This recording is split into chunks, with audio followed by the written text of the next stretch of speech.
Значи, како што се зголемува растојанието, како што се зголемува оддалеченоста, формира помала сенка. така се формира помала сенка или така се намалува сенката од тој предмет. Гледајте сега колку е оддалечен предметот од светлосниот извор. Многу далеко. Добро, нека не гледат. Штета за нив. Значи, така се намалува сенката.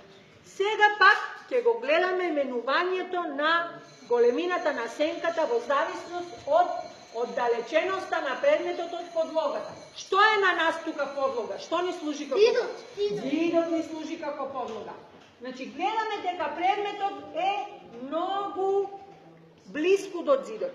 Предметот е на многу мало растојание од подлогата. При мало растојание на предметот од подлогата. Каква е сенката? Мала. Како што се зголемува растојанието на предметот од подлогата? Што се зголемува? Значи се зголемува растојанието на предметот од подлогата, но и се зголемува сенката. Научивме ли ги тие деца? Одлично, супер, така. Значи, ова се двата закони или двете правила за менување на големината на сенките. Браво!